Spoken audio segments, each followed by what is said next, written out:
Assalamualaikum warahmatullahi wabarakatuh. Kami dari kelompok 1 dengan materi konsep dasar atau sejarah, fungsi dan tujuan bimbingan dan konseling.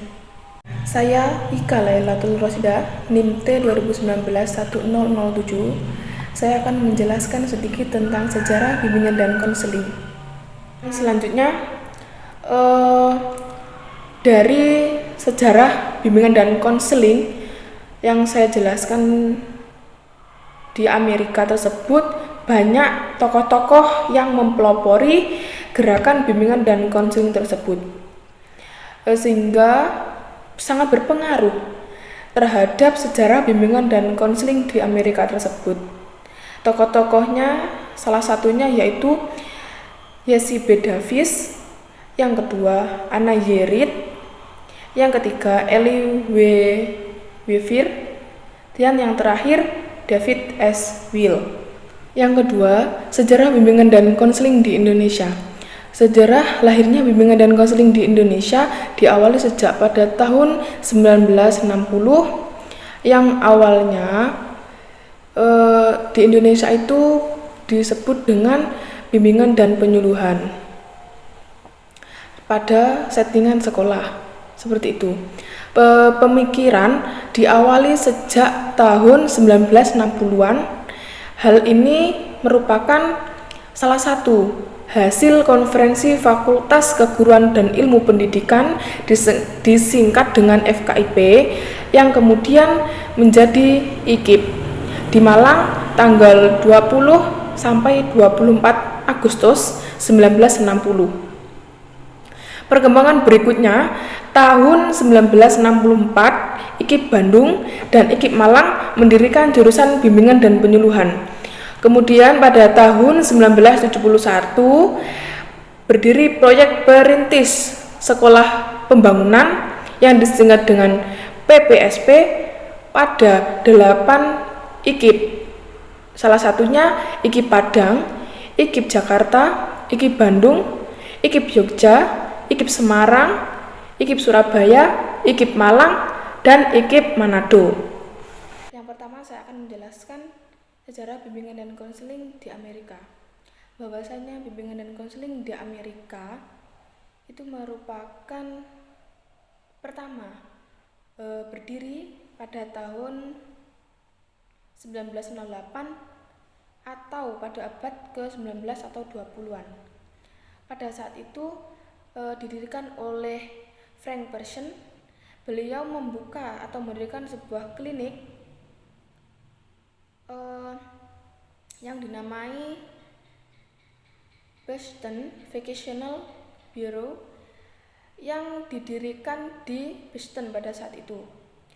Klinik tersebut yaitu berfungsi untuk memenuhi kebutuhan informasi dan pelatihan bagi para pemuda untuk mencari kerja, seperti itu. Pada saat itu lembaga tersebut juga berfungsi atau berguna untuk melatih guru di sekolah untuk menyeleksi atau membimbing atau memberi nasihat kepada para siswa untuk menunjang karirnya yang lebih tepat atau lebih baik di masa kedepannya, seperti itu. Pada tahun 1909, kemudian Frank Person tersebut menerbitkan buku Coaching of Vacation, yang kemudian melalui buku itu berhasil mengidentifikasi dan mengenalkan profesi baru untuk membantu orang lain, sehingga dia kenal dengan atau dijuluki sebagai Father of the Guidance Movement in American. Perkenalkan, saya Rofiatul Adawiyah, NIM T 2019-1009. Selanjutnya saya akan menjelaskan tentang pengertian bimbingan, pengertian konseling, serta pengertian bimbingan dan konseling.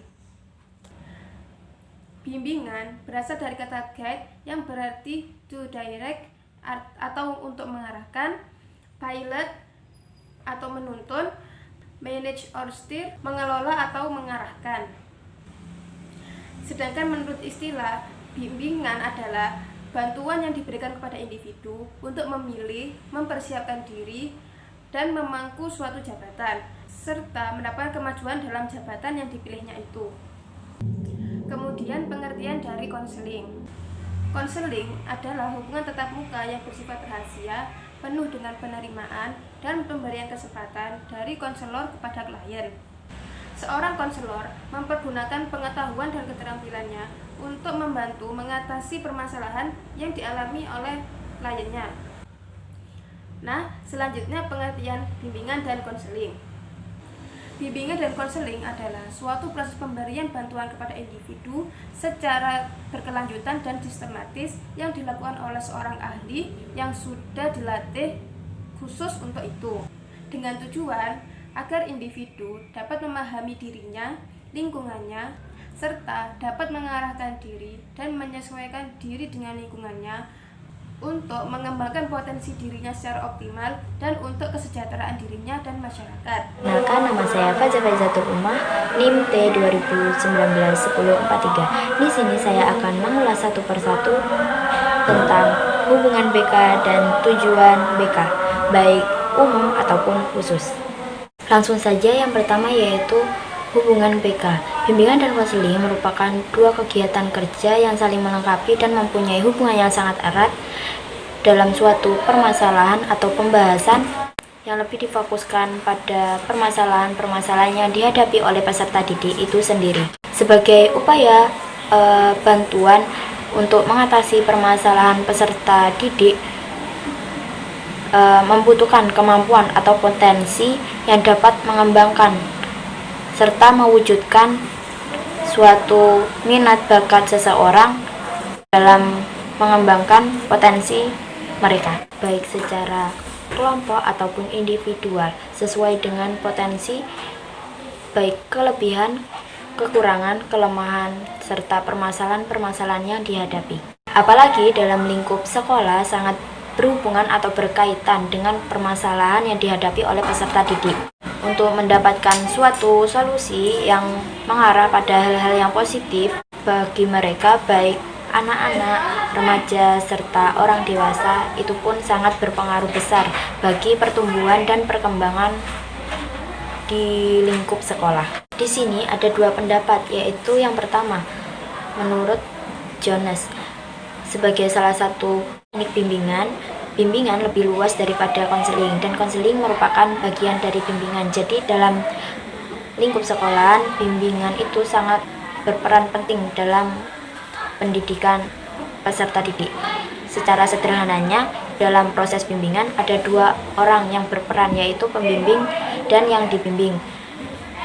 Mereka harus mampu membuat pilihan menyesuaikan diri dan memetakan masalah-masalah mereka yang dihadapi secara bersama-sama dan memberikan solusi yang terbaik kepada peserta didik dengan hal-hal yang positif. Jadi BK merupakan dua pengertian yang berbeda, baik dasarnya maupun cara kerjanya, akan tetapi keduanya merupakan kegiatan yang berkesinambungan, jadi memiliki hubungan yang sangat erat dalam membimbing atau membina serta mengontrol psikis atau sifat-sifat mereka dalam melakukan sesuatu kegiatan di dalam sekolahan ataupun di luar sekolahan.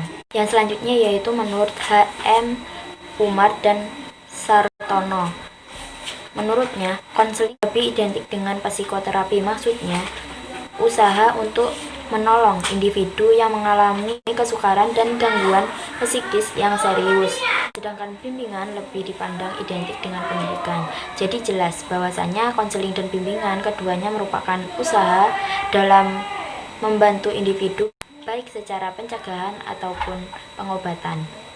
Di sini tanggung jawab BK terutama dalam membuat program dan menangani siswanya dalam bersikap ataupun bertindak. Yang selanjutnya yaitu tujuan BK. Di sini dibagi menjadi dua, yaitu tujuan umum dan tujuan khusus. Yang pertama yaitu tujuan BK umum.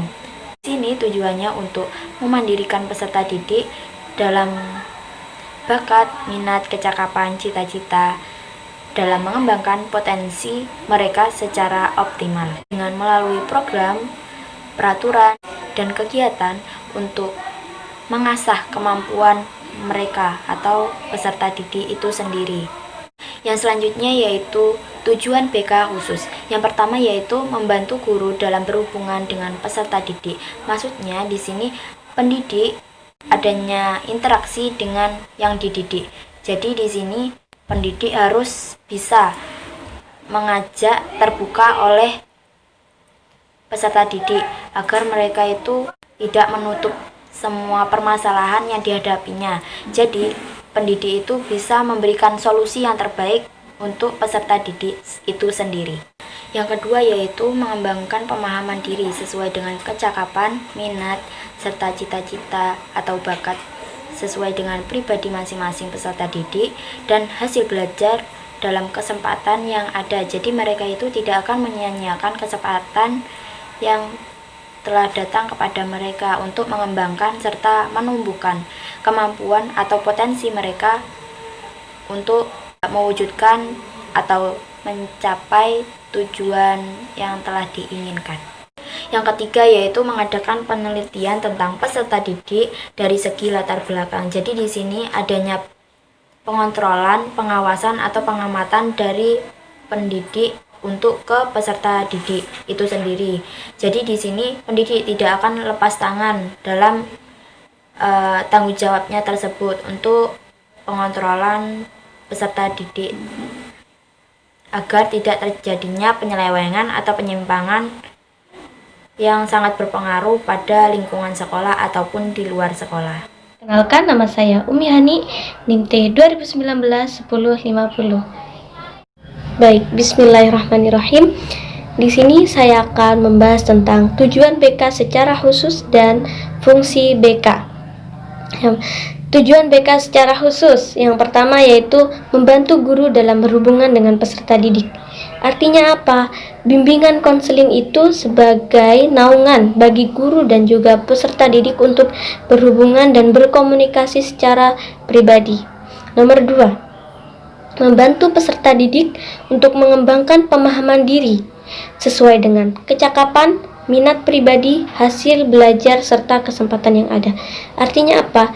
Nanti guru dan juga peserta didik bisa berkomunikasi.